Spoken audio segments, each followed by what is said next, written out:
sailor behind your back anyway. Parental discretion is advised.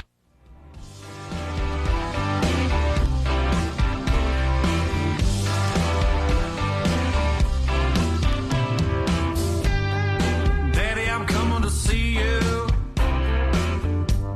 at visiting hours next week. Mama ain't been doing too well, I'll tell you more when we speak. And Billy's loving high school. He's out there blocking for JV.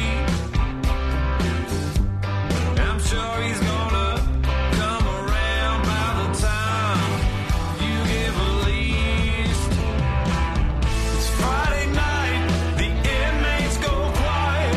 Listen for a voice they know. It's prison. It's time to holler down the pipe chase and rattle them bars, because we're going to do a prison show for you right here at beautiful old, historic old, exciting new KPFT Houston, from the heart of Montrose, where we all hope tomorrow will be a better day. Dreams, I can see your freedom. I will hold you once more. The men with no visitors, no money on the books. Remember, David's always gonna be here. You're never so alone. This ain't my love. It's Friday night, the inmates go quiet. Listen for a voice they know. It's prison radio. Prison radio.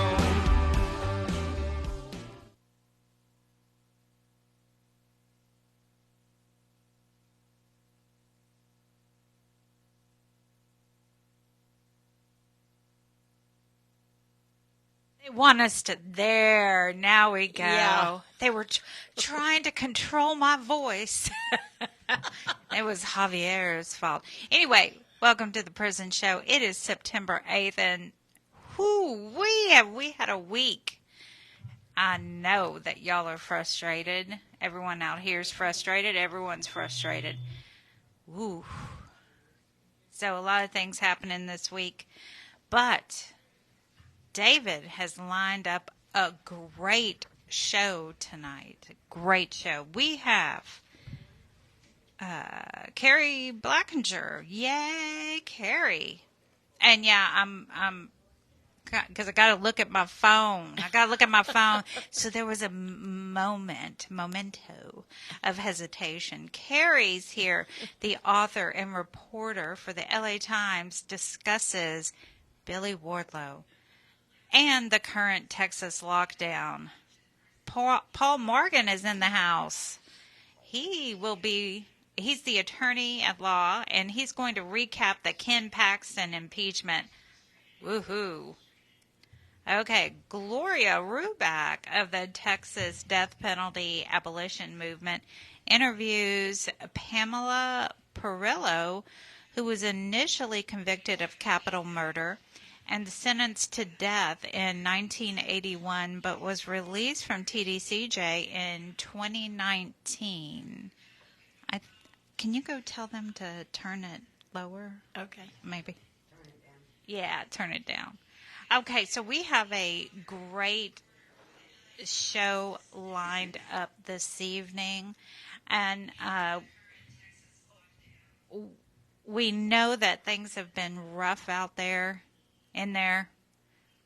Things have been rough out here for us, worried about y'all. So without further ado, we have Keri on line 2. Keri on line 2. Hey, Keri. I'm good. It's been a hectic past week or so. I guess I should tell everyone who was not fortunate enough to see a copy, but I had a story in New York Times Magazine. It ran in print last weekend, And it was about two of the guys on the row and how they played D&D for, I don't know, I guess about 2 decades. And yeah, it was something I've been working on for like 3 years. I first was interested in their D&D games from Larry Swearingen, who mentioned it in like 2016 or 2017. And then after that, I just sort of asked every time I visited. I asked, anyone I was talking to if they played at all. And when I joined the Marshall Project in the start of 2020, the New York Times Magazine came to me and was like, hey, do you have any, cool stories that would be a long-form feature? So I suggested this and then decided I needed to, like, actually sort of pick 2 people or one person to focus in on so that it would be focused on, like, a particular person that readers could care about that would make people think differently about people on the row and in prison generally. And I'd heard the names, Billy and Tony. I'd heard a lot about them from, just other players and from the fact that they were both very respected on the row. So I started talking to them, but then the pandemic happened, and that obviously derailed my ability to visit. And then, as many of you know, Billy was obviously killed by the state. So I've been continuing to, once visiting opened again, I started, visiting Tony, and I'd been continuing to report this out for years. And there's one really funny thing that happened in the course of this that, I don't know, Tony, if he's listening, might remember this, but I think a lot of y'all will appreciate it. There was one point when I was reporting this story, and remember that old communications guy, Jeremy Diesel, who was just a jerk to everyone? Absolutely. I know. I know you didn't forget him. I assume most of the guys listening probably have seen his name in print and stuff, and some of y'all probably dealt with him. But he did not like me for very obvious reasons. I wrote terrible things about TDC for years. I was like probably the bane of his existence. But at one point, like it was one of the first.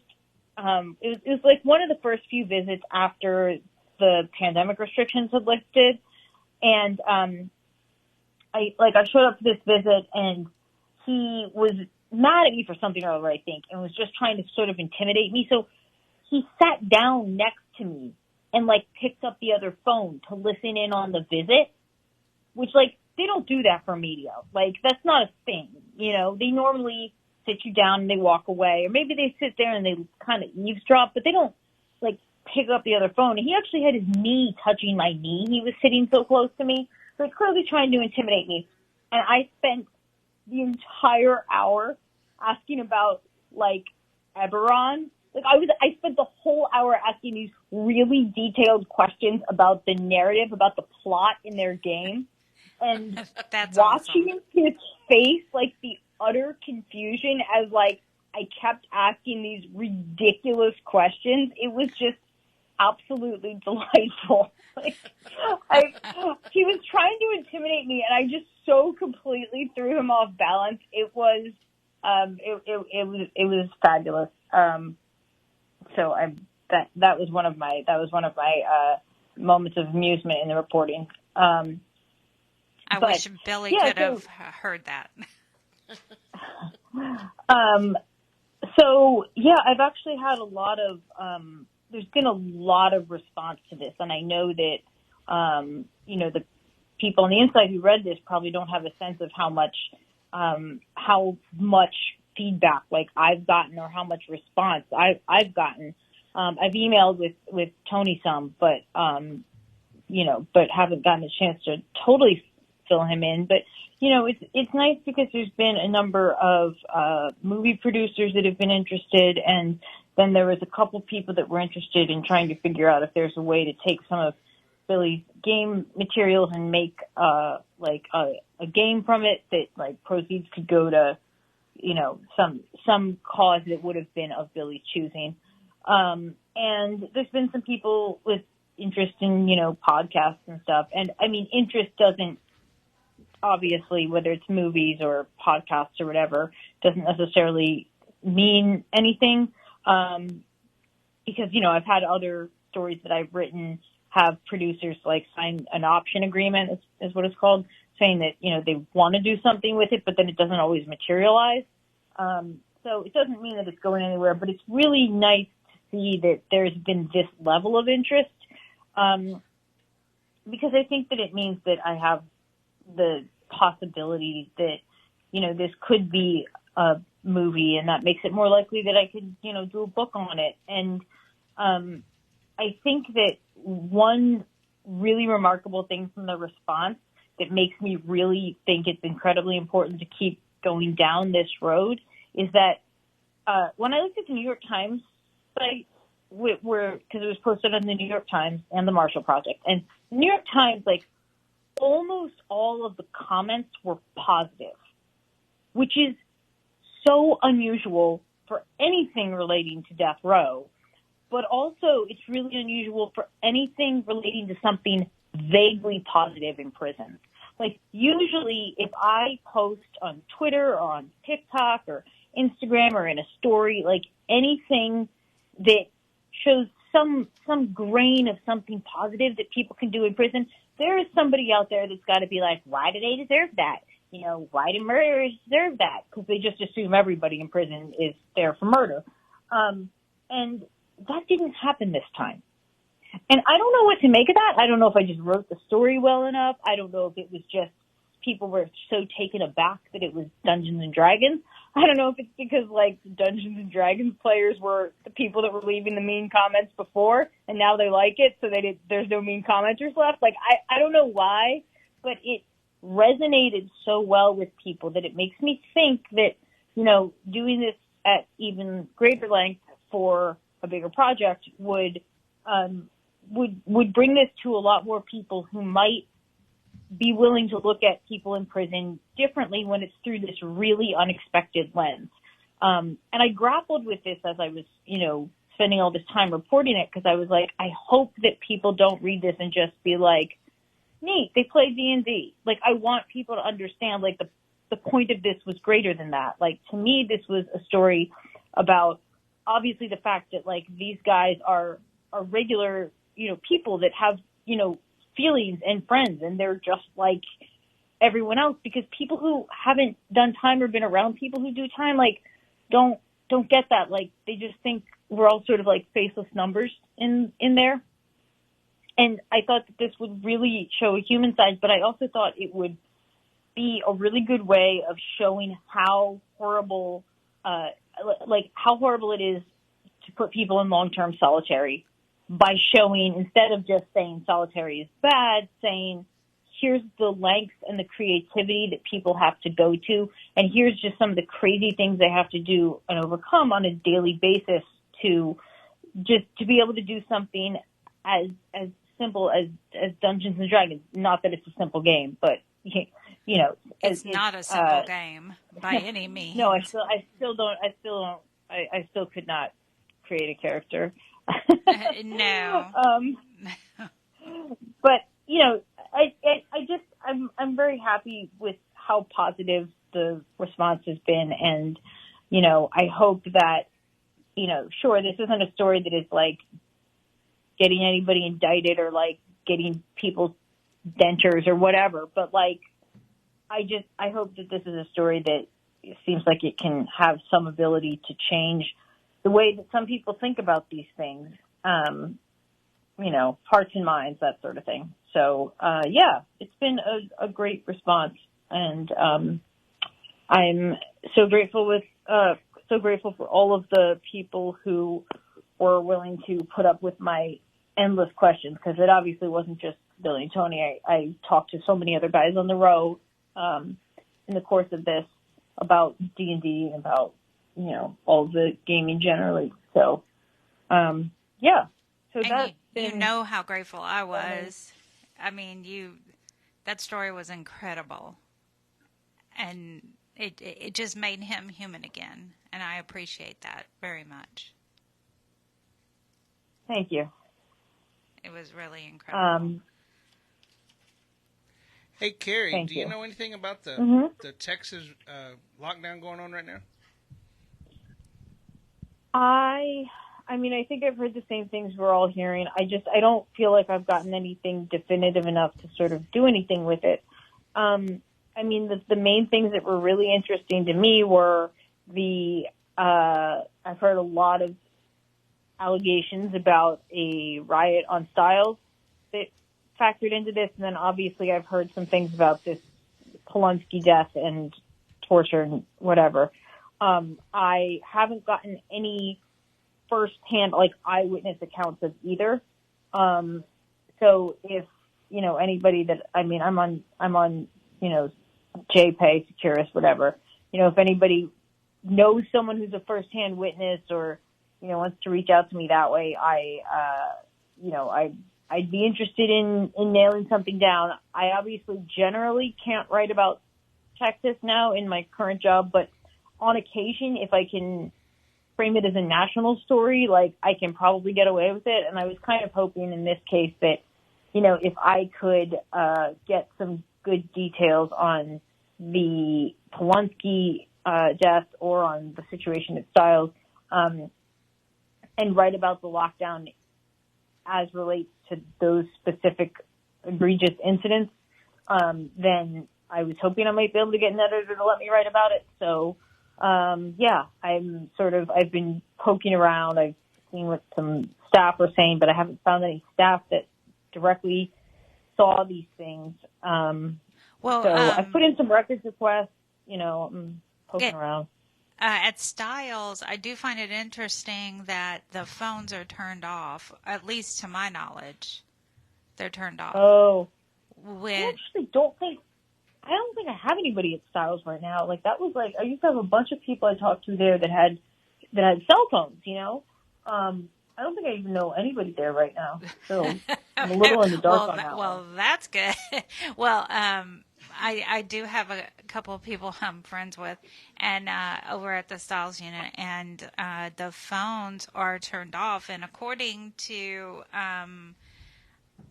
I was fixing to say something really very inappropriate. According to Mr. Collier, the phones were supposed to be on, and the e-messaging was supposed to be on. So I'm curious as to why and I did hear the exact same thing about the rioting over at Styles. Of course, no firsthand accounts, so that would just be random, random, hearsay, gossip. But I have seen some posts that are saying that several different units that the phones are on, and sometimes they'll go to shower or something, and then we can make a quick call. At Styles? I don't think it was Styles though. Yeah, I'm talking about Styles. The other units they are on. All the other units. He also said that it would be on an individual basis, but that the plan was to keep the tablets and the phones on. So I'm not sticking up for him. I'm just saying. Some of the other units have been reporting that the phones were on. I also got a report, and I don't know how true it is, but I seen somewhere, I don't want to mention names right now, but he mentioned that there was some fentanyl that was found. So in the water bottles. Yeah. So I don't know. There's a lot of different things going on. And I guess it'll all be said and done, and it'll come out in a wash, is what my mom always said. Yeah, it would, and I'm getting the finger, Keri. Can people? Was it a good finger? It was. Javier was giving me the finger. Sorry, just to be clear, those water bottles that they were posting about, they were saying that was K2, not fentanyl. No, but I watched a YouTube video today that was talking about fentanyl that was found. And that there were some murders over fentanyl. I mean, it's a gang thing right now that's going on over fentanyl, is what I was, that I saw on the YouTube today. I know which channel you mean. Yeah, I'm not going to. Yeah, that's why I'm not going to mention any names either. So. He probably appreciates the publicity, to be honest. But I wanted to talk to him first. I don't have his permission. Yeah. So. Can you please message me that information? That would be great. I'll send you the link. How about that? Yeah. That would be awesome. Yeah. Thank you. Keri, how can people reach out to you if they can? Can they? Jesus, this is like, I don't, this is not even easy. I guess, I mean, normally at this point, I would say the best thing is to, like,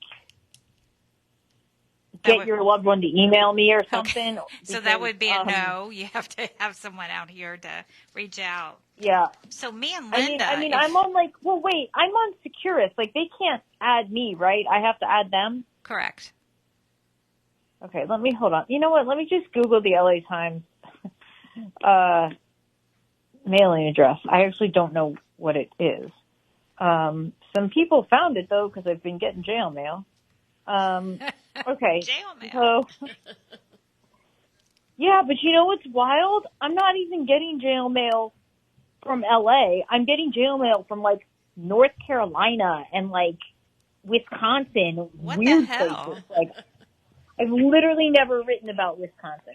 Okay, all right, here we go. LA Times address is obviously addressed to me at the LA Times, 2300 East Imperial Highway, El Segundo, that's L-E-L, you know, and then Segundo is S-E-G-U-N-D-O, California, 90245. El Segundo is like a little town within LA. It's just a bunch of industrial places. But anyways, again, that's 2300 East Imperial Highway, El Segundo, California, 90245. Like I said, I can't be writing about Texas all the time, but I feel like if it's a big enough thing, I can probably sneak something in. So if you know things about what happened at Polonsky, if you know anybody who is an eyewitness and wants to talk to me anonymously, please reach out. I can add you on, you know, Securus. We can talk that way. Obviously, if anyone has contraband devices, I can give you my phone number. So always. Keri's like, I can always do that.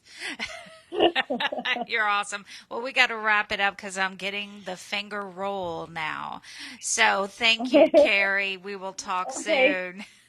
All right. Talk to you. Thanks. Right. Bye. Bye-bye. And now we're going to slide it on over to Paul Morgan, who has an update on our lovely, our famous, our whatever you want to call him. Or indictable. Indictable. Yay. That's it. All right. Can I... Is this mic right? You see, that mic should have been mine because it's very short. Is this good? Yeah, duck down. Just okay. All right. So before we start on this, there's just a little piece of information I just want to put out there. So there's two teams. There's the prosecution team and there's the defense team. Prosecution team is Dick DeGuerin and Rusty Hardin, two legends from Houston, and they're prosecuting Mr. Paxton against Dan Cogdale, who was another legend out of Houston. Tony Busby, who, if you all remember, he had those big billboards for PI that like would crack in half. That's his firm. I'm not quite sure how he got involved to defend, but he's actually been doing a real good job. And then included in the team is also Anthony Osso, that we'll get to a little later. But before we get to the substance, one of the big things that have been talked about throughout the entire trial is Tony Busby's tan. If you all haven't seen it, it's absolutely out of control. It's like it's like Donald Trump and Jersey Shore blended into like one tone, and it's all anyone is talking about. And the prison show is not responsible for Paul's remarks. Those are Paul's remarks. I actually just signed an indemnity agreement, so the lawsuits can be filed. Danielle is responsible for the... So I was reading Texas Monthly, and they made this one little beautiful comment that I had to double check, but they basically were talking about how Tony Busby ripped apart this one witness and then sat down on the third day. And then the Texas Monthly person goes, strangely, Houston trial lawyer Tony Busby, who examined Mateer effectively yesterday, was in the room all day but didn't participate. Instead, he sat on the floor and scrolled through his phone. And he posted on Instagram while Well, Anthony also, the co-counsel, was cross-examining the witness, and he was complaining that the media was blowing everything out of proportion because of his orange tan. And so I had to go look. I was like, no way. And there it is, right on his Instagram page, right in the middle. Tony Busby. This is a quote right from Tony Busby. Here are two pictures from two different reputable news organizations taken on the same day within minutes of another. I am out in the sun a lot, but I don't think my skin has ever been that, quote, tan. Why would they send the doctor my pic? Like someone actually took a picture and sent it to his doctor. And so he's complaining about it on Instagram. Sure, you could take a guess. And so you think the news isn't biased? Think again. Who, if someone could please figure out who sent a picture of Tony Busby to his doctor, please put it on Facebook. I would love to know who did that. And if you have not seen Tony Busby's tan, please. Did you see his tank? His what? He used to have a tank parked on the street in River Oaks, and they made him move it, and it was a big deal years ago. Yeah, he's quite eccentric. No, he had the tank? I thought that was... No, it says right here, the complete story of the River Oaks tank. Busby took ownership of the tank September 18th, 2016. I just can't with this. We totally got off topic, but I mean, it's kind of funny. Can we make sure we please put this picture on Facebook so everyone can see it. But anyhow, so back to the substance. We're basically on day 3, and the prosecution team is accusing Mr. Paxton of having this inappropriate relationship with this Austin real estate mogul named Nate Paul, and basically what happened with Mr. Paxton is that he had a bunch of deputies that were watching Mr. Paxton develop this relationship with Mr. Paul, and they were doing, and allegedly Mr. Paxton, Mr. Paul were doing all sorts of crazy stuff.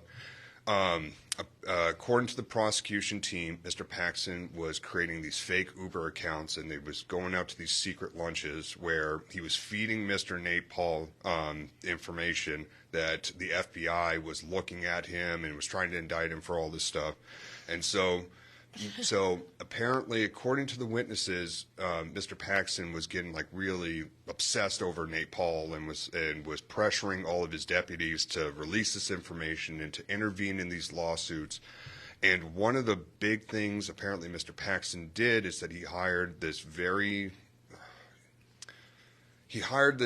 really young lawyer by the name of Brendan Kamek, who was a friend of mine, and apparently he convinced Mr. Kamek to serve as this outside counsel to investigate all of Mr. Nate Paul's claims.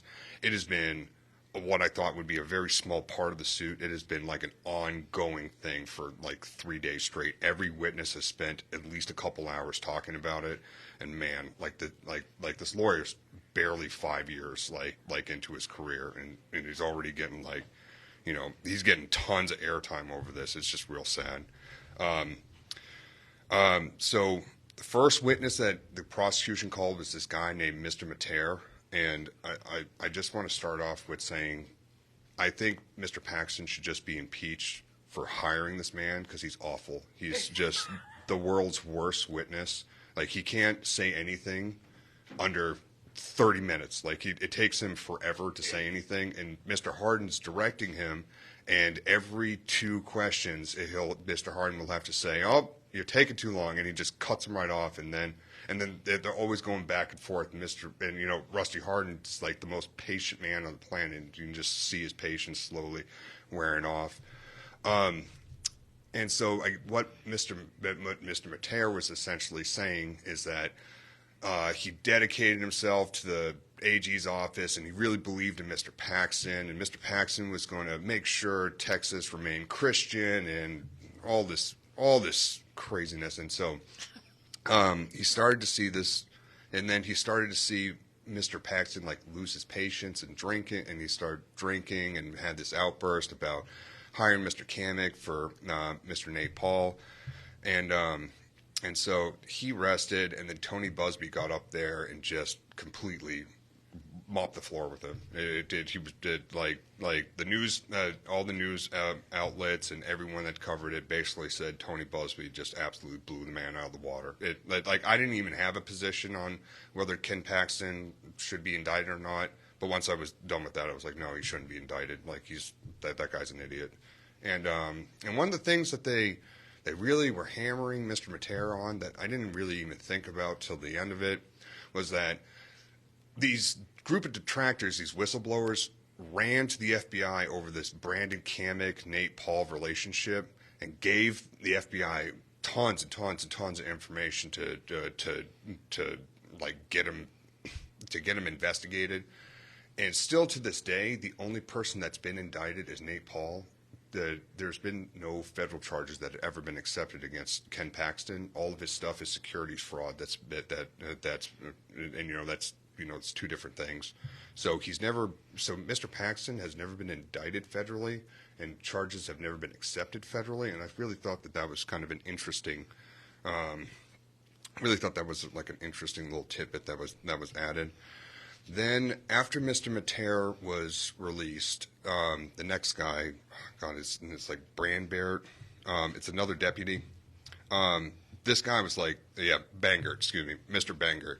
This guy is like the world's best witness. Like he is the absolute opposite of Mr. Matera, who's very collected, very calm, very well composed.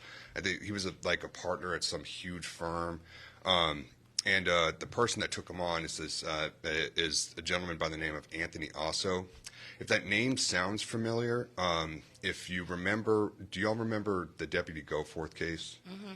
So his father is Anthony Osso Sr., and he defended, what's his name? Sam Miles. And so his son, Anthony Osso, works for Dan Cogdill, and he was the one that took the witness, Mr. Bangert. And for someone that did, Anthony's got like 4 years experience versus, Dan's got like 30 years experience. Rusty's got like 30, 40 years experience. Dick DeGuerin's got like 1 million years experience. Yeah. And they're all legends. Like, but for a basic 5-year lawyer, man, Anthony did great. I mean, it didn't have like the same pizzazz, and everyone's kind of giving him a cold breeze, but. I like Anthony a lot, and he really held his own against that witness, and that witness was tough. That witness was his answers were great. Again, he didn't when Buzbee would ask Matera anything, he would like explode, and then like the answers would just sound absolutely ridiculous, and that just didn't happen with Anthony and Bangert. But what was interesting about Anthony's witness is that a lot of the real mechanics of the Nate Paul Ken Paxton relationship kind of came to the forefront. Like the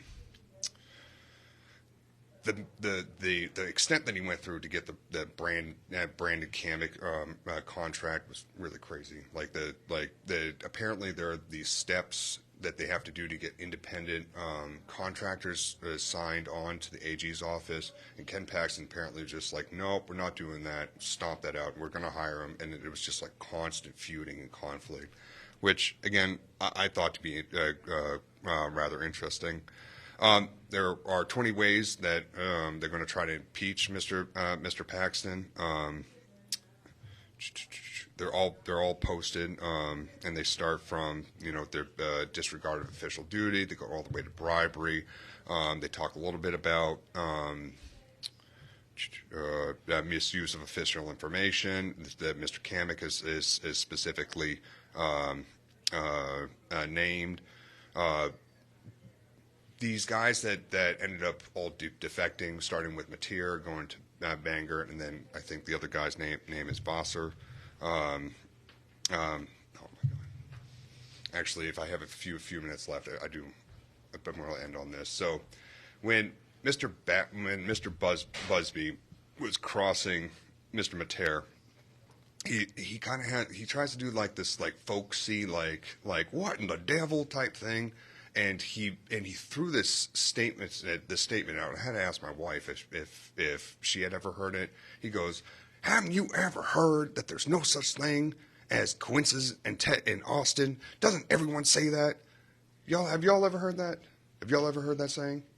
Okay, good. So That's not a saying. So Mr. Busby was like, yeah, you never heard that saying? You're an idiot. And so Anthony also gets up there, and he's going against a super polished witness, and he goes, didn't you just hear my co-counsel, Mr. Tony Busby, that there's no coincidences here in Austin, Texas? Everyone says that, right? And the witness was like, no. And he was like, come on, Mr. Tony Busby just said it, so everyone must be saying it, right? And it just went on and it snowballed, and it was a huge mess. All right, I'm being told. No mas? All right. That's it. All right. He may not be Dewey, but he's doing a good job.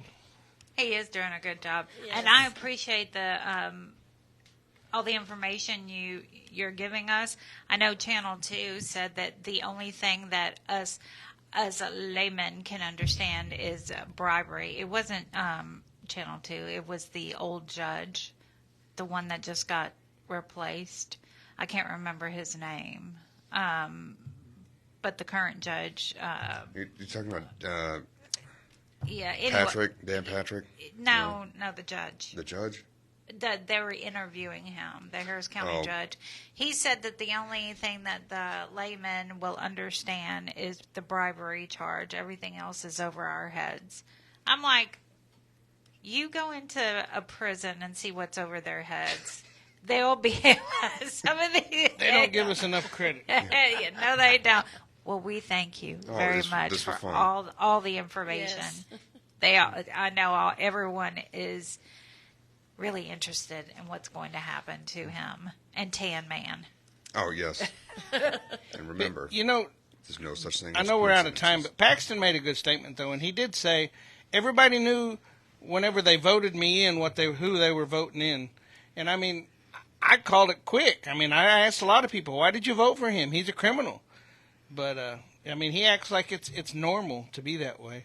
But, I mean, if you're going to be the Attorney General of Texas, you need to be above reproach. Thank you. Yes. Absolutely. Guys, it was fun. Thank you. Thank you. All right, and now we are going to have Miss Gloria Rubac on the air with Miss Pam Perillo.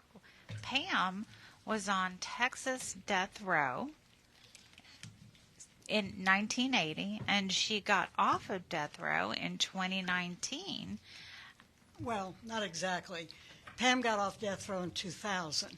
Her sentence was commuted. I thought you said 2019. She got out of prison in 2019. Prison 2019. So she did 20 years on death row and then another 19 in general population. Yes.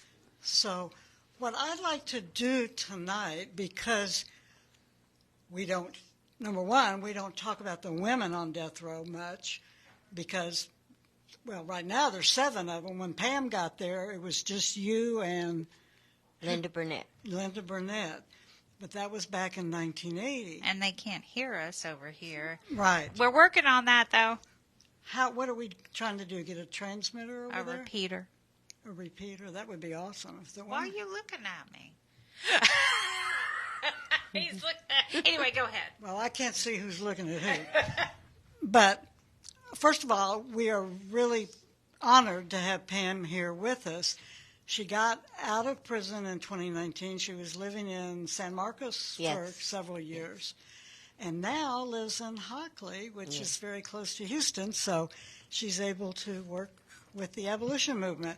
Yeah. And I just, before I get started, I want to say hello to everybody on death row. And by golly, I had a chance for free tickets to go to the Astros game tonight to sit behind home plate, and I gave that up to be here for the prison show. Wow. That's awesome. Wow. Wow. I know. That didn't happen. I know. So if anybody else wants to donate tickets to the Astros game, I'm Gloria. usually available. But Pam, what was it like in 1980 when you got to death row and there was only one person there? It was very strange. I was new to Texas, so I really didn't understand. But when I went to death row, Linda Burnett had been there for a couple years already, and she pretty much guided me and helped me understand more about where I was at and how it worked. And I was only 24 years old when I went to death row, so it was a hard adjustment at first. And then Linda left me, so I was there by myself. For how long?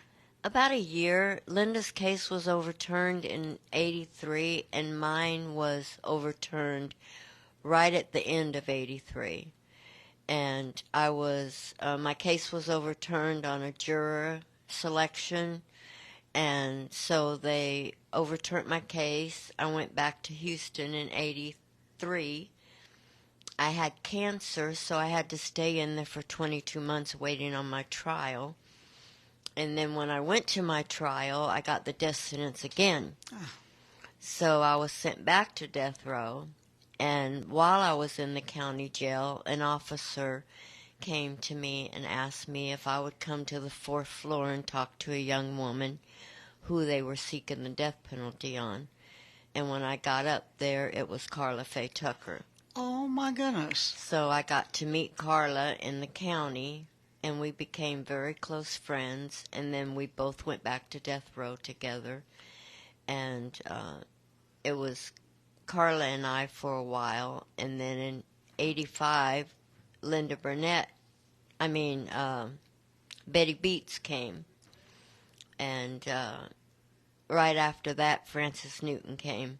So we were all four. Betty, Carla, and Frances was the only four on death row for many, many years, up until 85.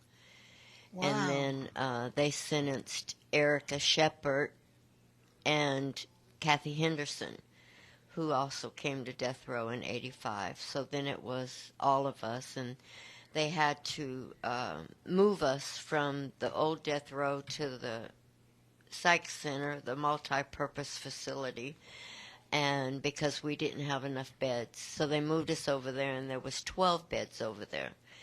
And after 85, when they changed the law about crimes that they could seek the death penalty on, and I think it was a child under the age of 5, serial killers, and killing a state person.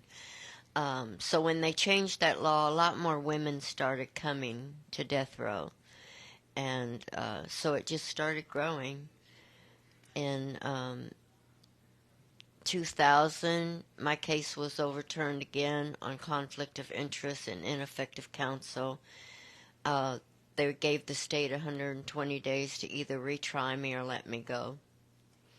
And in the process of all that, from 95 until 2000, I had 2 execution dates. And one of them I came 3 weeks away from and got a stay of execution. And then the last one I came 2 days away from my execution. Who gave you the stay? The 5th Circuit. Oh, hooray. Do you remember those dates? I don't. I know that I don't know the dates, but I know that I was supposed to be executed Sunday night, and I got a stay of execution Friday morning. Oh, Lord. That's we no longer execute on the weekends. Mm-hmm. Really? Right. It's only Tuesday, Wednesday, or Thursday. Yeah. And I think back then when I had my date was when they killed Drew at 12 o'clock at night. Mm-hmm. It was, because they didn't change that till later. Now, you mentioned Erica, you mentioned Frances Newton. Erica is still on. In fact, Erica's the longest serving person on death. Yes, she came in 95. Frances Newton was executed right after Katrina. 2007. I thought was it 7? Mm-hmm. Because we worked so hard to try to save her. Yeah. And we worked with Frances's mom and sister and so on. And I always knew she was innocent because women don't kill their kids unless they're totally mentally messed up. Yeah, and I truly believe that Francis was innocent. And I can see killing your husband easily. Yeah. I've thought about that. But not your kids. Yeah.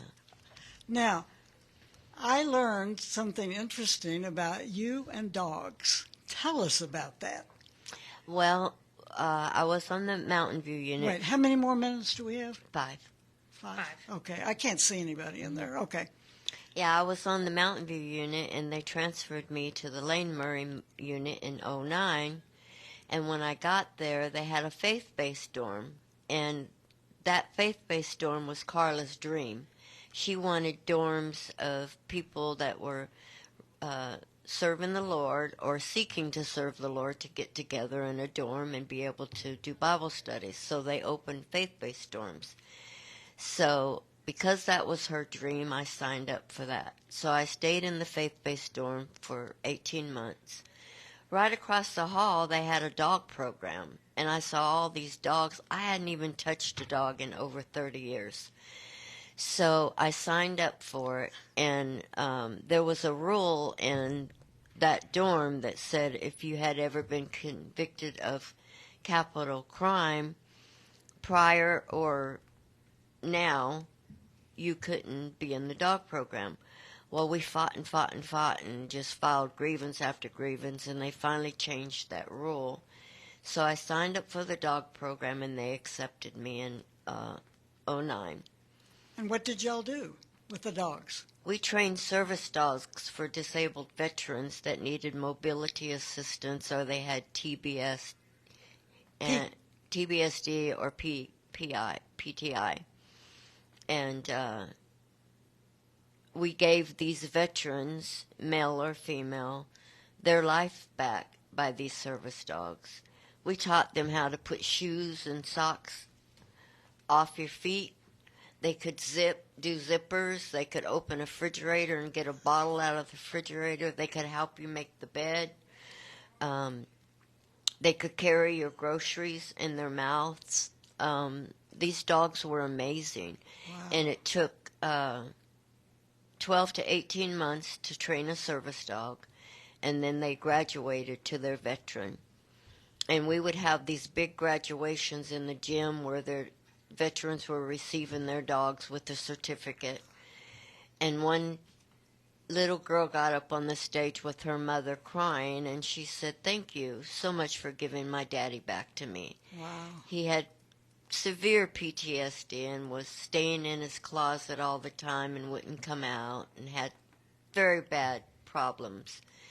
And that dog gave him his life back. He was such an amazing dog, and it was a great experience for me to be able to work with these dogs, and I felt like I was giving back somehow by doing it. I want to go back and talk about death row and Texas and executions real quick. How many minutes do we have? Only 2. 2. Right now, Texas has executed, what are we at, 583 people since 1982. 580. And the majority, obviously, are men. Death row used to be 450 people. It's under 180, I think, now, because they're dead. Talk about the death penalty in Texas. Oh, gosh. In 1 minute. Yeah, in 1 minute. Can you? It's, I mean, I think that it's revenge. I don't know how people get relief by killing somebody. Texas says they execute people that kill people, but you're turning around and killing people. So, Sister Pergine said, killing people that kill people to show that killing is wrong is not right. And I just believe that it's wrong. I've seen a lot of my friends get executed. I don't know why I'm out here and why it didn't happen with me. I feel like there's a reason for that, and I feel like I need to keep fighting for those I left behind. I have some very good friends. Erica's run through her appeals. Brittany Hoberg has run through her appeals. And, I just want those people to know that I'm still here and I'm still fighting for them, and that we'll keep fighting until the death penalty is ended. Brittany Holberg, we don't have any more time. No, we sure don't. You'll have to come back. Okay. Absolutely, you'll have to come back. I've been mentioning Pam for a while now. I've been wanting her to come on the show. Well, it's always a brush. It's always a brush. It's a breath of fresh air when we have someone that escapes the death penalty. Yes. And especially when it's a woman, because there's so few women, and then when you get one that's, that escapes the wrath of it, I call it the wrath. For so many years, they didn't execute women. You sit there for years and years and years fighting your appeal. But when they opened that can of worms, they started executing women, just back to back to back. Mm-hmm. Absolutely. I still remember the 500th execution. Yeah. Miss Pam, I really appreciate you coming on. Thank you. And that was the You said that we talked once before? Yes, And, I called in once before, and you said you were wanting me to come in and interview, but I was living way in San Marcos. So we ended up losing touch. Well, I'm glad Gloria brought you in. I mean, it's really good interview. And I was reading up on it. I listened to your interview on forgiven felons. Yes. And why don't you take a moment to plug your book? Don't you have a book? Yes, I do. I have a book. It's called Salvation on Death Row, the Pam Perillo story. And all of the proceeds of my book actually goes to Patriot Paws in Rockwall, Texas. The people I train dogs for, all the proceeds will go to them. And it's a really good book. Give the name one more time, because people need to Google that and get it. And I need to put it on Facebook. Yeah. Patriot Paws. They were also on the Kyle unit whenever I was on the Kyle unit. Yeah, it's called Salvation on Death Row, the Pam Perillo story. And actually, I'm reading it to my wife every night in bed. She hasn't read it yet. Ah, okay. All right. How sweet. Well, thank you so much once again for coming on. We really appreciate you. Thank you for having me. Thank you, Gloria. Great job. Great interview. Yeah, we'll do some more of this. And I just want to tell Jedediah that I got your message today. I responded. Lord knows when Secures will get it to you. But we're going to be working on some activities for Jedediah before Texas decides to lynch him. All right. Sounds great. We love Jedediah. Yes, we do. Yes. For sure. All right. So, Danny, let's change subject. I know we kind of broached it a little bit with Keri a while ago. Uh-huh. But what kind of information you got there in front of you about the lockdown? Have you been keeping up with it? I have been keeping up with it. You want to talk about the heat? You want to talk about the water? You want to talk about lack of food? You want to talk about the drugs? I mean, Lord have mercy. Where do we start? Where do I start? The food. I've been getting reports from the Memorial Unit. People and Polunsky and the Stiles Unit and the Ellis Unit. I will say the Ellis Unit, there is a perfect blend of peanut butter and strawberry preserves. What about the bologna sandwich with the pancakes? Have you heard that one? Yes, I have heard that one. That was like wait, what? What?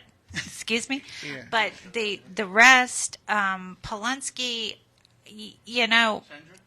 I don't know what's going on with them, nor do I know what's going on at the Memorial Unit.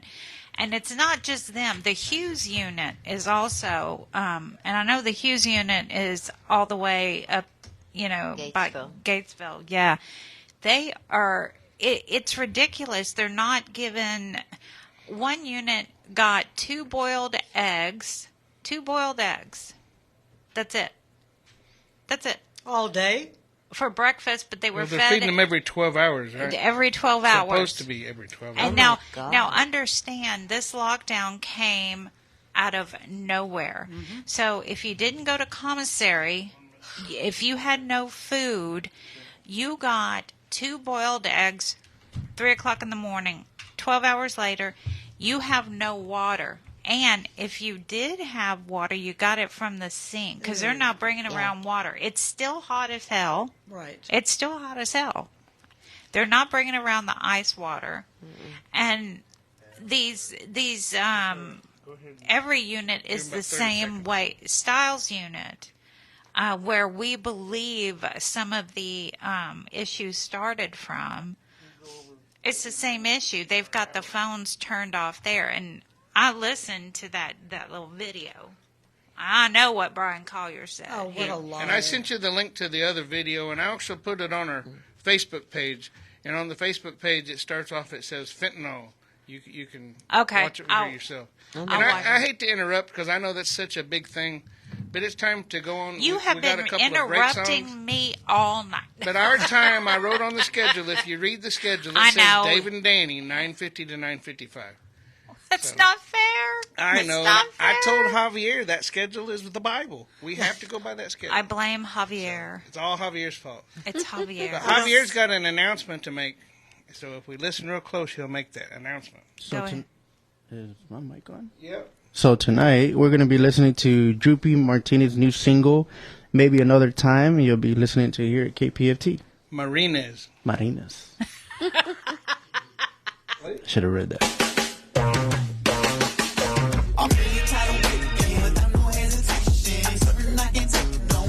Yeah, I want to sing.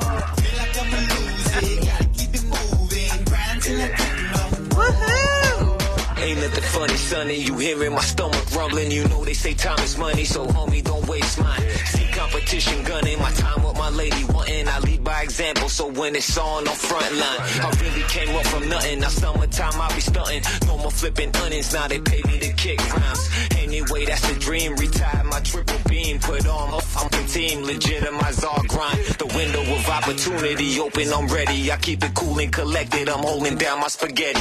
Ain't no stains on my sweater. Just got some peas in the Chevy. I'm trying to wait for my royalties, but my patience won't let me. So I'm really tired of waiting without no hesitation. Something I can't take no more. Hey. Feel like I'ma lose it. Gotta keep it moving. Grind till I can't no more. Hey. I'm really tired of waiting without no hesitation. Something I can't take no more. Hey. Feel like I'ma lose it. Gotta keep it moving. Grind till I can't no more. We talking big pressure. We let them tools test it. They getting numbers on my plate. They need to do better. We on this new level. A fucking new bezel. They ain't no love up over here. It's only you said it. Hold us hating, understating face. Getting the nigga, you just wrote with this shit in the bed. On the real, I don't know how to act. See you got a bullet smoke. You like my favorite peg.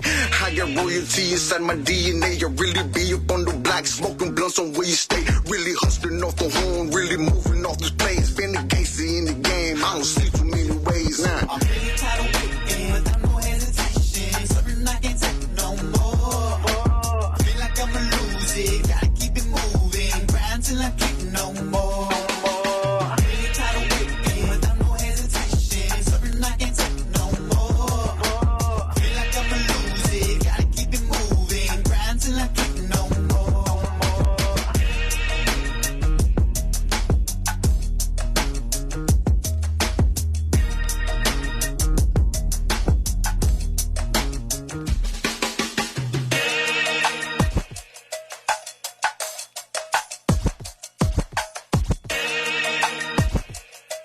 Take Money Productions. yeah. That's right. Take Money. Da Vinci. T-Rest. Droopy N. Let's go. Hey. Just for the weekend, do more than be friends. Grab off the deep end, I do it better than he can. And just for the weekend, do more than be friends. Grab off the deep end, I do it better than he can. to your dinner and matinee. Breaking up a home, now I never been that guy. But when I see y'all, I can't help but ask why. Know I had a shot that I missed, you know me. Fell for these streets in this Gulf Coast breeze. Said I write for myself and I changed since then. Paid the cost, now I got a little time to spend. And you still got that frame that I like to bend. So from now to the... If you're now tuning into KPFT Houston. All right. All right, now we're going to get into some callers. Slide on into some callers. All right, line one, Michael. Hi, Michael. Hey, lady. How are you? I am doing good. You doing good? It's Friday. It's Friday. Friday. I'm loving it. Me too. Happy Friday. So, yeah, I'm calling tonight to give a shout out to our boy Ivan Cantu at Polensky. He's back on the Death Watch, just in time for a good old shutdown or whatever they're calling it, lockdown, fun stuff. But we're praying, we're fighting, we're not giving up. So we got you. And I'd also like to give a shout out to my friend Pablo Velez Jr. at the Cofield unit.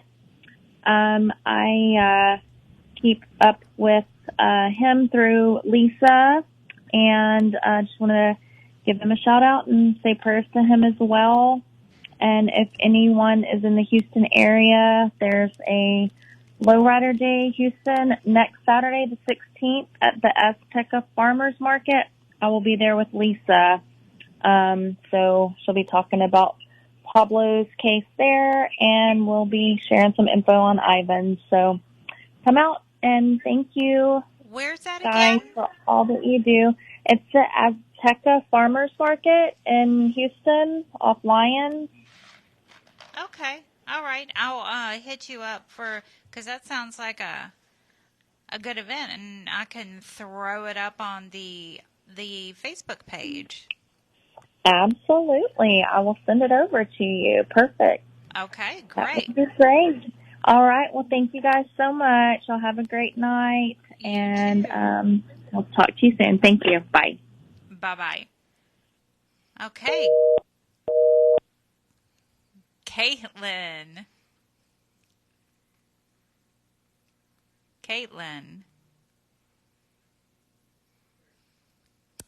Hey, Boo. How are you? I hope that you're in good health and spirits, staying safe, and that there's a smile on your handsome face. As for me, well, everything is pretty much the same. I'm here now at Daytona. I got the letter, or the notification, I should say more so, from the hospital today about my mom. So I have to register her death, and that will be on Thursday. Yeah, so that's going to be a tough day. Other than that, Buddy is doing good, and Daytona is doing good. She's here. She is snoozing and snoring beside me on the couch. And yeah, that's about it. I want you to know that I'm so grateful to have you in my life, and I know that you have my back, and I'm sending you big hugs. So good night, sweet dreams, and please stay safe. And to everybody at the prison show, a big, big thank you for making this happen. All right. Thank you, Caitlin. And now we're sliding on over to Ashley. Hi, Ashley. Hi, how are y'all this evening? Doing good. Great. I want to give a shout out to my dad, Norman, at the Estelle unit. We love you. Christian and I love you. We're praying for you. We can't wait for you to come home. Keep your head up. Aunt Rhonda sent you $200 for commissary, I believe. So I love you. I miss you. We can't wait for you to come home. And I'll make sure your grandson knows who you are. You mean the world to us, Dad. Hopefully you can hear this, and hopefully it brings a smile to your face. You got so many people that love you out here and that are praying for you. Just keep your head up high, one day at a time, and one day at a time. Thank y'all. Thank you, Ashley. That was very sweet. He's Y'all have a blessed night. You too. He's very He can lucky. have a spread now. Yeah, yeah, big old spread. And I just want to say, they still got roast beef. Yeah, they do. I just want to say this is a nice thing you guys got going on. Thank you, yes, Miss that was my mama, Wendy. She said that was a nice thing y'all got going on, but we love you, Dad. Keep your head up high. Thank you, Miss Ashley. All right. Rebecca, line 3. Hi, can you guys hear me? Sure can, loud and clear. Okay, well, I first want to say hi, and I want to thank you all for everything that you guys do, for being the voice of all these prisoners out there. Well, thank you. Thank you very much. I am a prison wife. My husband is currently serving a 45-year sentence in colony unit. So I want to send a shout out to him and tell him that I love him very much. His name is Isaías Rios. I'm also a mother of a son who's incarcerated. He's at the Harris County Jail. His name is Joel Ruiz. I just want to kind of just tell you guys thank you for all that you do. I want to send a shout out to them and let them know that they're loved. That includes all the prisoners that we're praying for them. We pray for them on a daily basis. I run a ministry in which we also continue to pray for the lost and those that are often forgotten, and they're, in that category. So we always remember them. We pray for our prison community and all the loved ones and everybody, and I appreciate everything that you guys do. Big shout out to my husband, Isaías Rios, and my son, Joel Ruiz. Well, thank you, Rebecca. Thank you. Mm-hmm. And you keep Thank calling. you. You have a good night. Keep calling every week. We will. God bless you. God bless you, too. Thank you. All right. And now we have Ann Jeanette on line 4. Hello. Hi, Ann Jeanette. How are you? Hi. I'm doing good, Danny. I see you're at visit. I go see Big Will. Hi. You doing okay? Hi. Yeah, I'm doing good. How are you doing? Well, aside from this lockdown, doing okay. Yeah, we're all trying. Yeah, nice to hear from you, Danny. I wanted to call in to give a few guys a shout out at the Polinsky unit, Life Row. First and foremost, my baby, William Spear, Big Will. Te amo, mi amor. I love you like crazy, and I can't wait to marry you, baby. I can't wait to see you. I'm praying for you, my love. I want to ask all the prayer warriors out there to pray for all these guys. I want them to, I want to send them strength, with this verse that I love from the Bible. It's Corinthians 12:9, which is, my grace is all you need, for my power is the greatest when you're weak. I think a lot of us, the men in white and us loved ones on the other side are feeling a little weak and defeated right now with the statewide lockdown. So it's in these times that we have to keep our focus on God. Because if we continue to look at the waves and the winds and the storm that we're in, we're just all going to fall. So definitely set yourself on a solid foundation that only God can provide. He's the only one that is in control of everything. So definitely pray for his will to be done, and he will see that it is. Back to my love, my beautiful baby. I'm thinking about you. I want to thank you for the time spent today. It's always so wonderful, and I'm so grateful for you, baby. You're, just so joyous and happy. I cannot ask God for a better man because he's already blessed me with one. So thank you, Em. Also, hey, Crazy J. Hi, Beto. I pray you guys are doing great. I'm also praying for y'all. So definitely take care and God bless. I love you. I love you, William Spear. And I hope all you guys have a good night. Thank you so much, Danny. Wow, that was a great shout out. That was a great shout out. I look forward to seeing you and visit. You always lift my spirits. That's Oh, awesome. thank you, Danny. Thank you. God bless. You guys have a good night. You too. Hopefully we'll see each other soon, real soon. Yes, real soon. All right. Okay. Good night. Bye-bye. Good night. Okay, guys, if you get a busy signal when you're calling, just remember to keep calling back.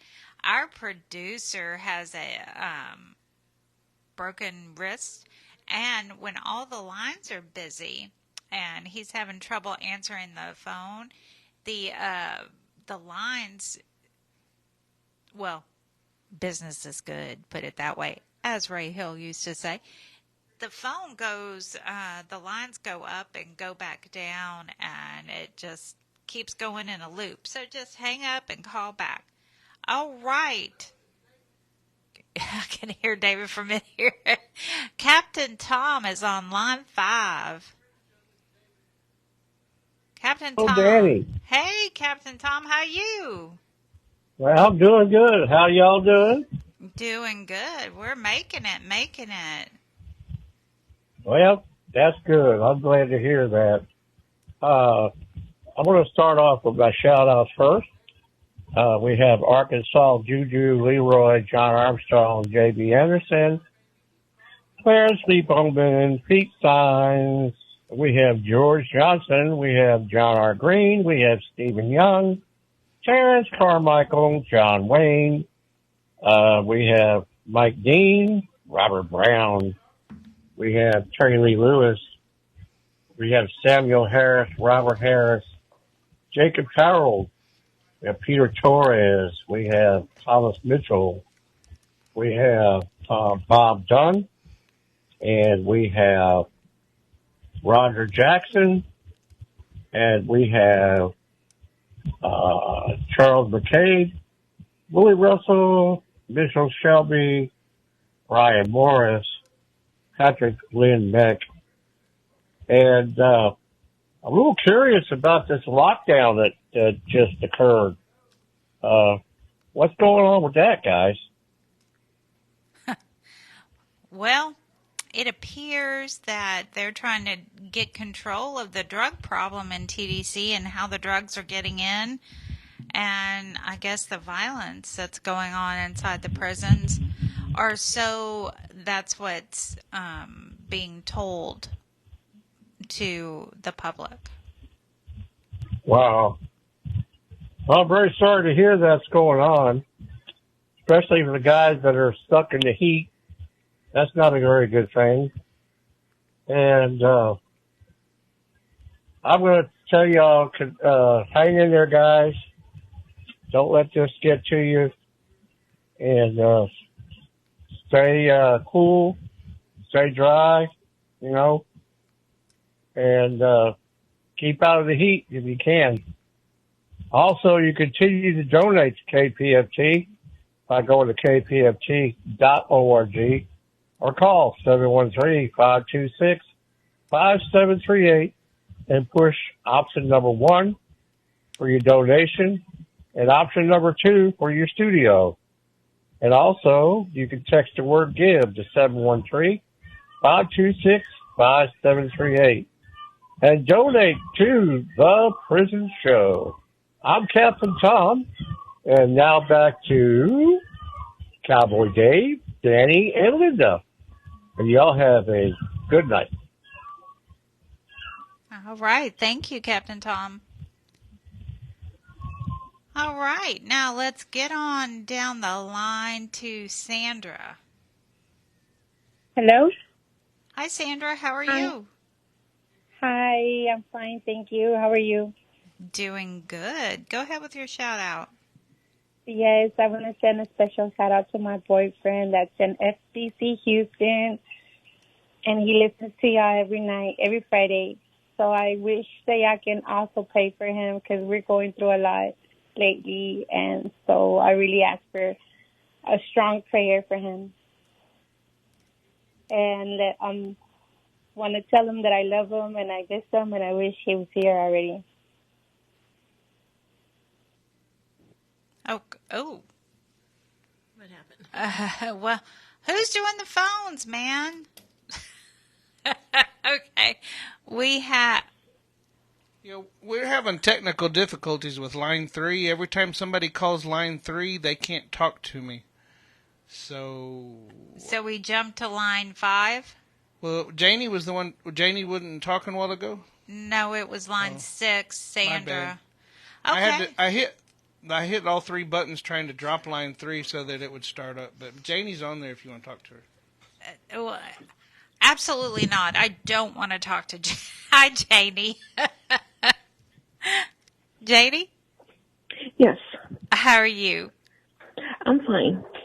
Okay, go ahead. You're on the air. Okay, yes, hi. This is going out to my husband, Fluffy. Just wanted to let you know that I love you and I miss you. I know this lockdown is really hard right now because you don't have your tablet and you're not getting your messages. But I am calling the unit, and according to them, they are printing them out for you and giving them to you. Just hang in there. I'm praying for you. We're going to get through all this. And as soon as the lockdown is over with, I will be there to visit you. And just know that you're in my prayers. And I will call you next week. I love you. Thank you so much. Thank you, Janie. You have a great weekend. You too. Bye. Bye-bye. Okay, we're gonna go up to Shirley on line 1. Hi. Hi, Shirley. How are y'all? Doing good. How are you doing?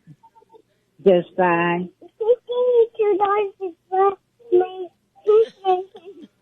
Say, say, you have $5 there? Say that. Blaine told her to say that. That's so funny. All right, Blaine. I hope all of y'all are back there. Is it raining there? Not that we know of. Yeah, well, it's pouring down here. So, like I was saying, Blaine, I have all of y'all in my prayers. Actually, I pray for the whole world too, and I pray for everybody. Everybody needs to be prayed for and helped. But I love you a lot, and I do worry about how I'm gonna have to suffer back there. But like you said, only God can help, and that's who we turn to. So I will put all of y'all in my prayers, all the prisons in my prayers. And I thank y'all very much. Thank you, Miss Shirley. You're welcome. Have a great weekend. You too. Bye-bye. Okay. You want to go to Carmela. Carmela. Good evening. Thank you for taking my call. I'd like to say hello to my nephew, Bradley Leland Aiken. I don't know where he is. Last time I knew he was in the Dallas County Jail. Bradley, I hope you're okay physically, mentally, and emotionally and spiritually. Excuse me. I just want to let you know that I'm thinking of you, and I love you, and I miss you. I know I haven't seen you since you were a kid, and I'm sorry for that. I just pray that things are going well in your case, and your case is moving along. I'm going to try and get in touch with your mother, seeing that she's handling all communications with you. Just know that you're loved, and I hope you're cool as can be. I know it's horribly hot. I've had some health issues because of the heat, but I'm surviving. Just want to let you know that you're loved, and I'm missing you. And I'm still your aunt, so don't forget that. And you're loved. You have a great weekend and a better week. Love you. Thank you, Prison Show. Thank you, You guys Carmela. are so cool. Thank you. Good night. Good night. Bye-bye. Okay. And Paula. Hi, Paula. Hi, how are y'all? We're doing good. How are you doing? Okay, I have a shout out for Bobby Wood Sr.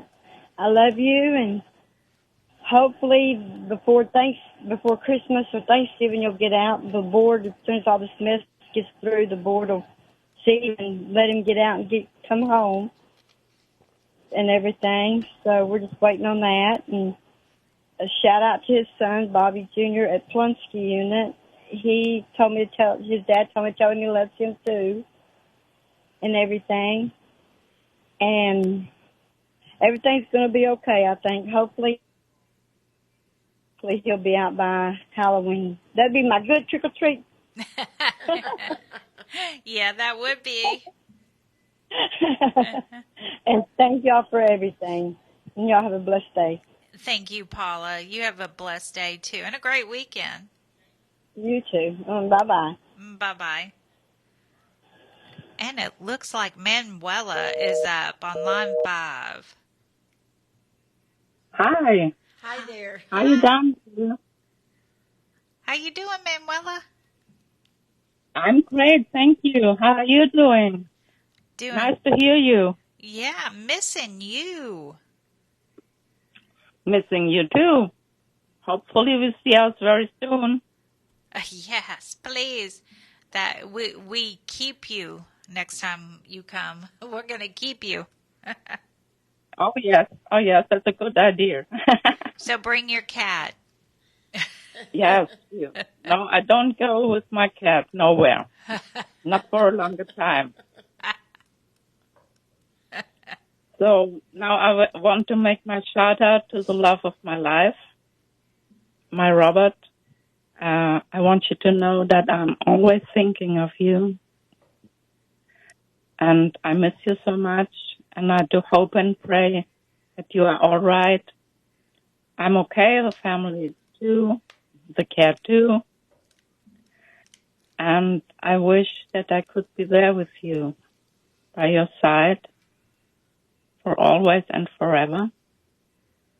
I'm working on planning my trip to my husband, and please pray for me that everything will go well. And as for your message number 5, I will reply it later. I see it now because I slept a little bit. And baby, I miss you so much, and every second of my life I'm thinking about you. And we will solve all problems, baby, together. And I'm always there for you, and I will never leave you or let you down or forget on you. You are the love of my life, my one big, great, true love of my life. I love you, baby. Good night. Sweet and blessed dreams to you. I need you to survive. Good night. Thank you, guys. Ooh. Have a great evening. Lord, Manuela, I need to give me one of you. I give you one too. Mwah. Thank you. Mwah. Thank you. Love you. Love Bye-bye. you. Bye. Okay. I need to tell y'all to call and have patience with the switchboard. It's getting stuck in the loop, so please have patience. And that phone number, because we have a couple open lines, is 713-526-5738, option number 2. Again, it's 713-526-5738, option number 2. And you know who else we have? We have Mike. Hello, this is Mysterious Mike Lewis doing his shout-outs for the prison show. I'll do some shout-outs to the guys in Texas, Guy Alexander, Jamie Cuppett, Stephen Russell, Stephen McGee. Shout-out for Philip Perez. Lucy and Michelle want me to do a shout-out for Paul. Shout-out for Philip in Dallas. Shout-out for Jovan, Matt, Thomas, Oz, Edward Reeves, Adam Wilkerson. Special shout out to Clarence Lee Bowman. Hopefully you're doing much better. Shout out to Bill R. Sims. Shout out to Christopher Dye. Shout out to Wayman Lee Cart. And shout out to Desmond Moore. So you can do a write to Mysterious Mike Lewis in the care of David Collingsworth.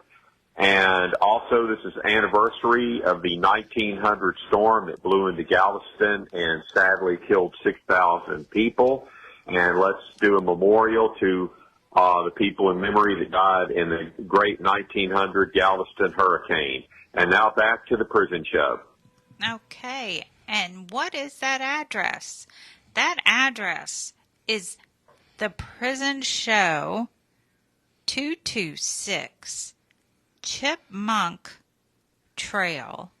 That's 226 Chipmunk Trail, Shepherd. And I have heard it Shepherd America from some people, but it's Shepherd, Texas, 77371. So there you have it, guys. Hey, I like Shepherd America. That's pretty cool. Yeah, whatever. It makes me correct it whenever I'm on the computer and I give my address, but it wants to say Shepherd, Texas, but then it adds the USA, and a lot of times it won't even let me do it if I don't click on the USA, so that makes sense, Shepherd America. Yeah, okay. Yeah, I was not really welcome there. Okay, now we have Jamie on line 1. Hello, how are y'all tonight? Hi, we're just fine. How are you? All right, thank you. Thank y'all. Y'all have a blessed night. I wanted to make a shout out to my husband, Gucci. And I want to tell you that I love you, babe. I miss you. I'm thinking about you like always. And this lockdown situation, we just got to hang in there. It'll be over with by the time we know it, and we'll be back to our visits. I love you. Good night. Sweet dreams. Don't let the bed bugs bite. And my grandbaby, which is his grandbaby, Anaya, is on the phone. And she wants to say good night, Popo. Good night, Popo. Popo, good night. Say good night, Popo. You being fussy. Oh, baby. You being fussy. You don't want to tell Popo good night? Say good night, Popo. Good night. She's tired. She's sleepy. Alyssa, you want to say a shout out? Say a shout out. Good night, Gucci. For my brother, Joseph Salazar. Yes.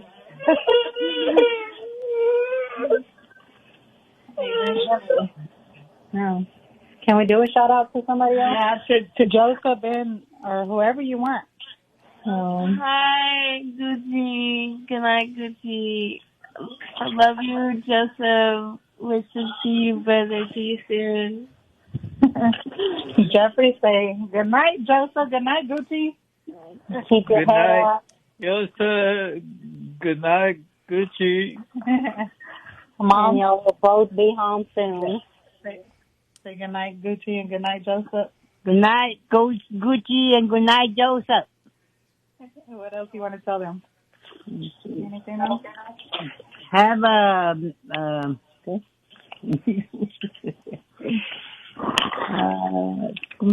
dream with the angels. That's right. Yeah, they can hear you. They're listening to it. What did you say, Alyssa? No, I said I wanted to give a shout out to my brother, Joseph Salazar. Keep your head up, and you and Gucci will be home soon. Love you, and we miss you. And Joseph, if you're listening, you need to call us, or if you ain't did your voice record, at least e-message me, boy. I love you. I ain't heard from you from a few days, son. So text me, e-message me. I love you. Don't be getting in trouble. Don't be letting nobody get you in trouble either. I love you. And good night, son. And we'll see you soon as this is all over with. I love you, babe. Good night. Sweet dreams. Mwah, mwah, mwah, mwah. my king. Thank y'all. Y'all have a blessed night. Good night. Bye-bye. Now we have Lydia on line 3.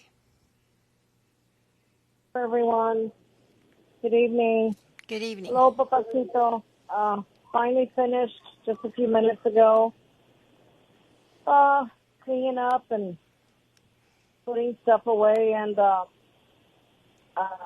Jorge got a number for a man that's going to come by in the morning to check out the fridge. But I got everything put away over at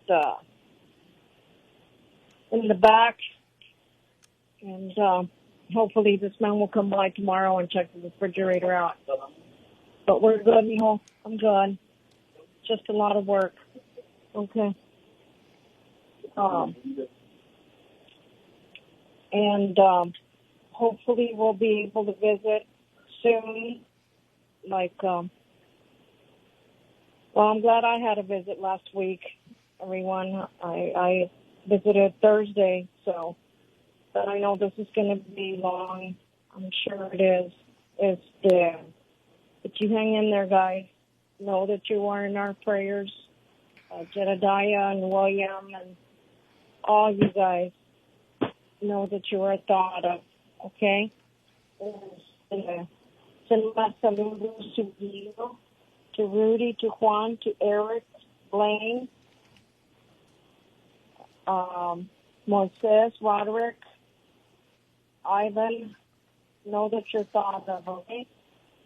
And strong hug. And talk to you tomorrow, mijo. Good night. Hopefully this man will come by tomorrow because I need my fridge, or I'm just going to have to buy one. Okay? Love you, mijito. Good night. Good night, everyone. Good night, Lydia. Okay, good night, Linda. Bye. Now we have Sylvia on line 6. Hey, good evening, everybody. Hope everybody's doing well with all this mess going on. Son, this is your mom. I wrote you today. You should be getting a letter telling you a lot of stuff. But anyway, I'm here worried about you and all this mess. I know I had a visit tomorrow, but that's out the window. So you're going to have to stay strong. Everybody's good here. It's just hot and not going nowhere. Of course, the girls had the birthday party for their girls. One of them had one. Rudy had a birthday party for Rex on Saturday, and then Stacy had a birthday party for Skylar on Sunday. So they were busy all weekend, but I can't do as much as I used to for them. So, but anyhow, don't forget your faith. Don't forget to pray. Keep your head up. Stay strong. And know that I love you, and we all love you here, too. So let's see what we can tackle this lockdown. I don't know. It's just maybe they waited too long to even try to go in there and do anything about all this mess. They just turned their back on it, I think. That guy Collier, I read his message today. He's just full of BS. That's all I got to say. He's just covering up his mess. But anyway, the newspaper, the TV channels just barely talk about it, but it needs to be out in the open about what's really going on in there. So good night, son. I love you. Go to bed with the angels. St. Jude will be right there holding your hand, too. So thank you, guys, for the radio station and being there. So y'all take care and have a good night. God bless. Good night. Good night. And now we have Edward on line 2. Hear me? Hey, y'all. Hi there. Hello? Hey, how's it going, y'all? It's going good. How about you? I'm going. My shout out is, I don't know anybody in prison. I don't know anybody that's currently incarcerated, but my shout out is to the man or woman that's currently being locked up by TDCJ that is innocent. It's a terrible system we have sometimes, and I hope one day we can end the death penalty, and I hope one day we can end the law of parties. And that person tonight that's in prison right now, that's crying, sad, wishing they're home, and they got a raw deal. I pray for each and every one of y'all. I hope everyone becomes rehabilitated, becomes a better member of society again. And it's just a terrible system that we have sometimes. And I wish for the best for everybody tonight, for you, your families, and especially the innocent ones that are hurting, and y'all's families. I would love to have you, and I hear it in their voices when they speak. They do miss y'all, and you are still somebody, and y'all are all still loved. And don't forget that at all. Well, thank you, Edward. And that's all I got to say. And shout out to Miss Rubac, by the way, as well. Yeah, she was here earlier, and we spoke about you, and she remembered seeing you at the execution. Yeah, and I hope y'all are doing good, too, and I hope y'all's spirits are up. And, you know, it breaks my heart when I hear about some of these people out here. They're hurting. You know what I mean? Everyone's hurting in these situations. But we're strong, and we're going to keep being strong. You know that. Absolutely. Absolutely. Well, thank you. Thank you, Edward, for calling in. We appreciate it. Appreciate y'all. Good night, everybody. Peace. Good night. Good night. All right, Linda, I think you've got some shout-outs. I sure do. First, I want to shout out to Jedediah Murphy and Will Spear. I just want you guys to know that I'm praying for y'all, and I want y'all to not get executed. I do not want that to happen. So, and then I want to say hello to Lucky Ward, Irving Davis, Stephen Curry, Stephen Russell, if he's listening, Samuel Solomon, Thomas Miller L., William Owen Sr., John Green, Franklin Davis, Daniel Tellis, Brian Davis, Fabian Hernandez, Ray, Bill Sims, Kelly Jenkins, Eugene Broxton, Howard Lewis, Gary Green, Isidro Dela Cruz, Eric Williams, Micah Brown, Paul DeVoe, Stephen Long, Ramiro Gonzalez, Emmanuel Kemp, Marcus Drury, Patrick Murphy, Pete Russell Jr., Robert Roberson, Kerry Allen, Stephen Curry, Areli Escobar, Cipriano Amaza, Ray Freeney, Ramiro Ibarra, Larry Hatton, Robert McGee, Corey Richardson, Juice Shaheed, J.B. Van Story, Justin Miranda, Diablo at the Darrington Unit, Chris Wells, Samuel Olay, Rodolfo Medrano, Arturo Aranda, Curtis Robertson, Damon Wilson, Brian Saniga, Moses Mendoza, Tyrone Williams, Jeff Pribble, Donna, Roderick Harris, James Henderson, and Gregory Van Alstine. Good night, guys. And Franklin Davis, no one has answered us yet. Me or your daughter. Thank you very much, guys. Good night. Okay, now we have Alfredo Garcia on line 1. Yes, ma'am. I want to do a shout out to my brother James Dudley over there in Pack 2, I believe, one of the Pack. And also to everybody right behind the bar, Darrington, Calavera, and all you guys back there, man. Keep your head up, man. I always remember y'all. I pray for y'all all the time. I guess I should give y'all some news. Last week I got married. Congratulations. So, thank you. I just got back from a week honeymoon, and everything's been okay for me. Been out already 2.5 years, just working and coming home, man. And that's basically what I used to do over there, just stay home when I was there with y'all, man, and take sheds with Dudley, beat him up all the time. But besides that, everything's good. I'm staying pretty healthy for the most part, and there's plenty of work back out here, guys. So just keep your head up, man, and start getting ready. That way, when you hit the ground, you be ready. So that's somebody that I have. Also, want to shout out to Green and old Curtis says y'all his hellos, Keri, all you guys, Sam, all you guys back there, man. Steve, all you guys. He always remembers y'all, man. We stay in touch pretty regular. So, he's doing all right. And, well, that's somebody you guys just keep your head up and just keep going, man. And don't let nothing stop you. That's somebody that, All right. Well, thank you. Thank you, Freddie. yes, ma'am. Bye-bye. Bye-bye. All right. Now, we have some open lines. 713-526-5738, option number 2. And now I'm going to give some shout outs. First off, Roderick Harris. Hey, Roderick, I know you're smiling right now, right? Yeah. And of course, Colonel Curtis. Colonel Curtis. Hey, Colonel Curtis. Rue Moy. Jeff. J. Van Story. I'm looking, and I see. Spoke to my friend Joy, and we're probably going to go together. Yay! Brett, I am so sorry. I accidentally hung up on you, and you can ask anyone who knows me. I do that a lot.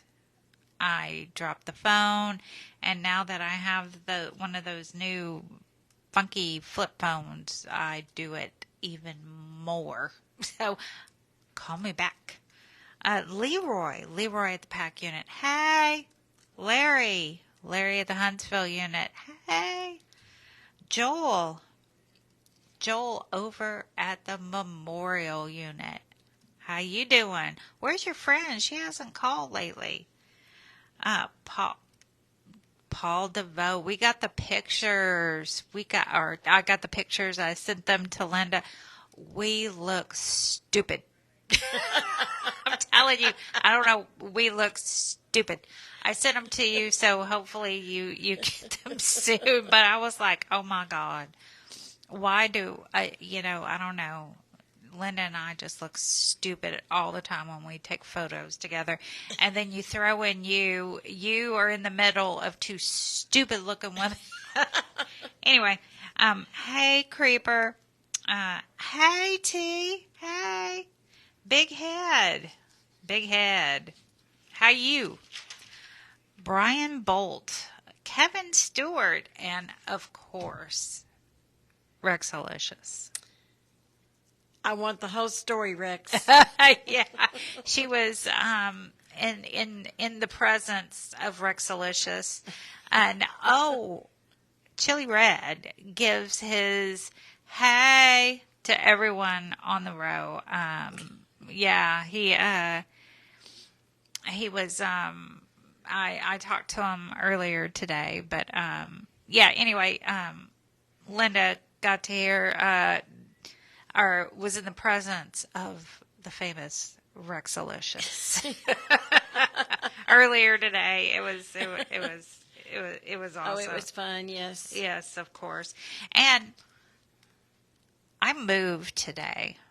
Today was the day, and everyone knows I've had so many surgeries. I've been in the hospital countless times. My poor spine has been through a lot. So today, I finally get not settled in, just all my junk went from one house to another house. So I was getting ready and I was going to leave to go meet Linda. And I was trying to get my chair and find its plug-in. And I couldn't find it. And I was so tired because I'd been packing for so long, for over a week, and I just slid down on the floor. Couldn't get back up. I wasn't getting back up at all. I had to call 911. I literally had to call 911 to get up. And all these firemen walked in, and I was like, hey. I'm serious, y'all. We have been between trying to keep up with the what's going on with the lockdown. Yeah. Because the rumors have been, people come to us, David. They go, they come to all of us to see if we've heard anything, and trying to keep up with that. Have you heard anything? Have I heard anything? So I've heard a lot of stories. I've heard a lot of stories too, but that's the same thing. You don't know what's true. Everybody's assuming. Everybody's reporting things that normally happen in prison. I mean, we all know that the guards bring in stuff. But I think that for whatever happened, for them to shut down all of They've TV. had 16 homicides this year. And last year they only had like 7. And the year before that was like 9. Right. So, I mean, it's a big deal right now. And I've had letters from some of the guys because everybody knows that I've had 17 years sobriety. And they're desperate to get off the K2. And it's one day at a time. But, I mean, if the guys are desperate to get off of K2, could you imagine how much money is being made in there off of K2? Yeah. Oh, it is a lot of money. It is, but, I mean, there's just so much of it that it's hard for the guys to get off, because as soon as they say, okay, that's enough, I'm not going to smoke anymore, and then their celly sparks one up. Or somebody down the run has one and they're out on the rec yard.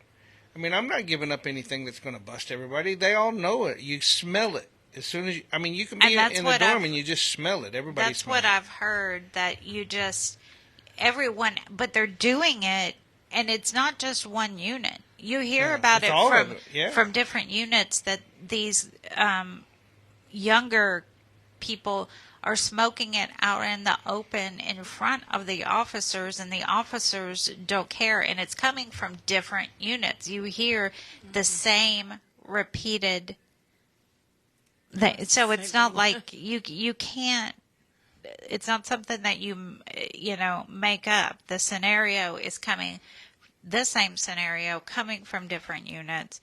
So you have to wonder, it has to be some kind of truth in it. Now, how much? I don't know. Okay, so now we have Samantha. Good evening. Good evening, Samantha. How are you? I'm doing fine, thank you. I have a few shout-outs. Okay, go ahead. 2 sons, one to Max and one to Jet. Mama loves you and hope you guys are doing well. And also to my little brother Gooch out at the Ellis unit. I love you guys. Keep your heads up, and we'll be seeing y'all soon, God willing.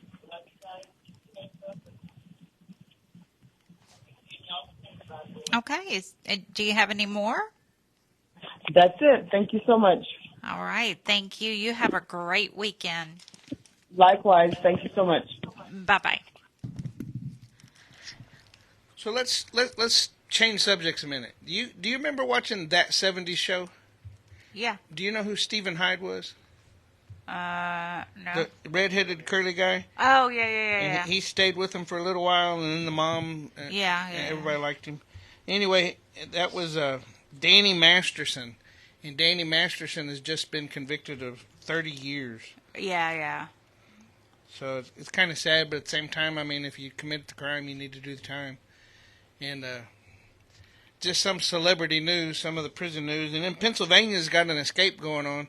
And Pennsylvania actually fired the guard who shot at the guy as he was escaping. And I guess because he missed or because he wasn't paying attention and to get him in time or whatever, they fired him. And so the guy's been on the run now for, 3 or 4 days. It's the second guy? That escaped. Oh, the second guy that escaped? So, and under this guard's watch? Is that why he got fired? Turn your mic on. So I don't know if it was the same guard, but the same area that he escaped from several months back, there was another guy that escaped from the same section. And crab walked. Uh-huh. Yeah. Same way he escaped before. Yeah. So it sounds like he deserved to get fired. But, so this guy's name is Danilo Cavalcante, and he's in Chester County, it's in Pennsylvania. So, I mean, I just thought it was interesting that they actually fired the guard. Texas wouldn't have fired the guard, they would have covered up for him. They gave him a promotion. Probably. To get him out of the picket, they gave him promotion so he'd be in the office, right? They make him a warden. Yeah, and then it said that Todd and Judy Chrisley received reduced prison sentences. So I mean, you gotta admit that if you're a celebrity or you got some money or whatever, it seems to me like you can get away with murder.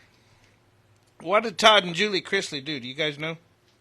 Something with fraud or something? Yeah, they were just white collar crimes. They were charged with bank fraud schemes. But you know what? Those are the people that really need to be punished. I mean, it doesn't make any sense to me that a guy. There was a guy in Tyler, Texas, Smith County, and we all know about Smith County justice. But he ended up his third strike, and he got life for it because he stole a Snickers candy bar. I mean, it just these guys here are stealing millions, and they end up getting away with reduced sentence. And how many people did Trump let out of prison right before he lost his last election? And yes, I said it. He lost the last election. Well, he did. So he denies it. He didn't. He says he didn't, and that's what the whole rigmarole. Yeah, well, he that's lost, trial, and we but. can. Yeah, well, we can discuss about how many people he executed right before he left. That too. Yeah, but then he let I don't know how many people go, and they were all people who had money or people who had white collar crimes or whatever. And same thing. Obama. I mean, what about Abbott? Has Abbott ever let anybody out of prison? No, I don't know that he's not ever, that not that I know of. I mean, it just some people should be able to. What's the word that I'm looking for? Whenever they let them out of prison, it escapes me. I can't believe it. Whenever you're forgiven, exonerated, that's what happens on death row. But it's not a good thing to go blank on live radio. Probably not. No. You know what? I'm just throwing. You the same way? Or are you just blaming me?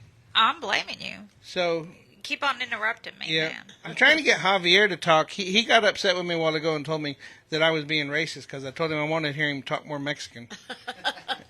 He actually got Droopy's name wrong. And I asked him to say it because I knew he could say it right, because I knew I would probably be the one to get it wrong, and I had to say it right.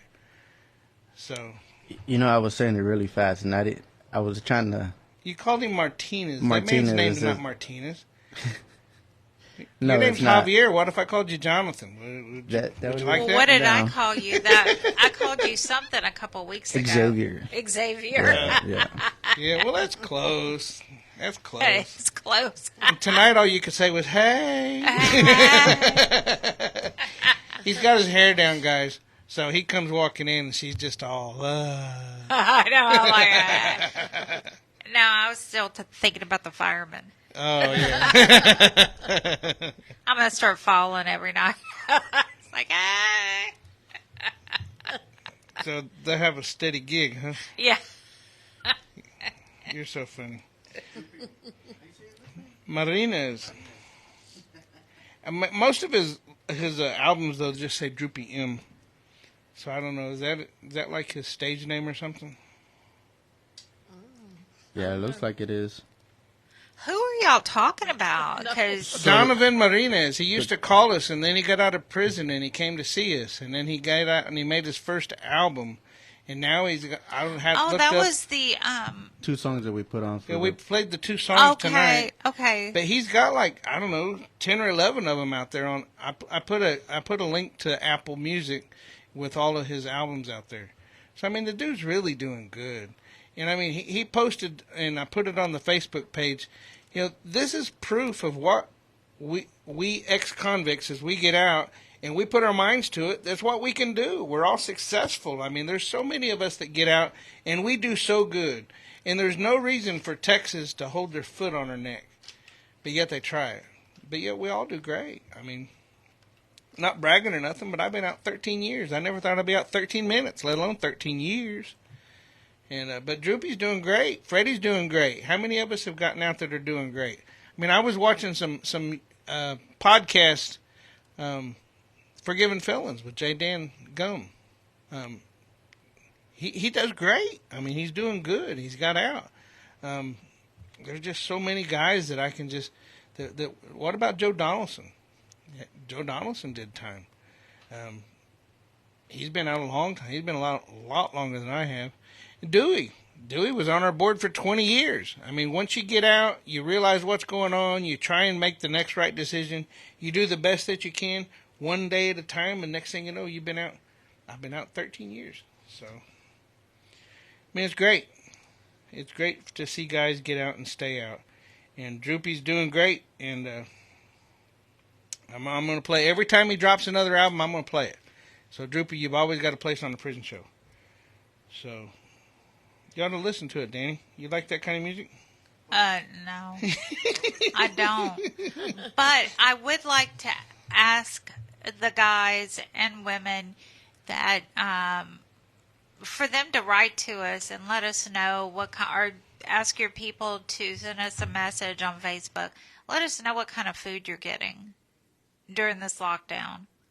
We need, don't close your mouth. Be your own voice. Let us know. We can go to the board the next time. Hell, a few of us are going to go to the board meeting the next one, even though we can't speak. When is the next one? Do you know? It's in October. We can't speak at it, but we can definitely go outside.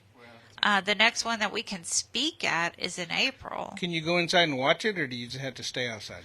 That I don't know. I've never attended one. I couldn't go in and talk. But why are you rolling your fingers? He's already rolling his fingers. Yeah, because it was supposed to have been like 10:55, but I know we got a few extra minutes. But I wanted to talk about Cnvrge. Cnvrge is coming up, and we appreciate everybody tuning in. We appreciate the callers. Next week, you guys be aware that whenever we pack we've only got 6 lines. And whenever all 6 lines get full, there's a loop that goes through. You get put back to the recording, and you have to wait for somebody to get off before you can get in there. And tonight I answered line 3 at least 5 times, and nobody would talk to me. And I could hear them in the background. I could hear the music in the background. I could hear people talking. I could hear people breathing on the phone, but it was like they got used to being stuck in that loop, and so they weren't paying attention to me. And I actually made a phone call out, and I called Edward just to make sure that the phone was working. But y'all be aware that's what's happening. And remember last time at Lovett we had problems with the phones, and we ended up getting a ghost line. So hopefully we don't have a ghost line this time, but we all have to get used to having all the phone lines packed. But y'all stay tuned for Cnvrge. Thank you once again. Tell your loved ones to call us next Friday night, 713-526-5738, option number 2 for shout-outs, and option number 1 if you want to donate. And somebody will take your donation if you call them. But let's go out with our favorite singer, Charlie and the Regrets. Have a great weekend.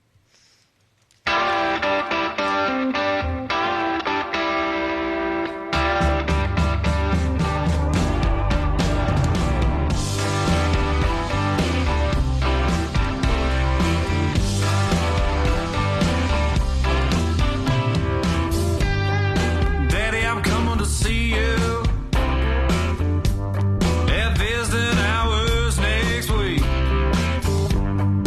Mama ain't been doing too well, I'll tell you more.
to keep your heads up.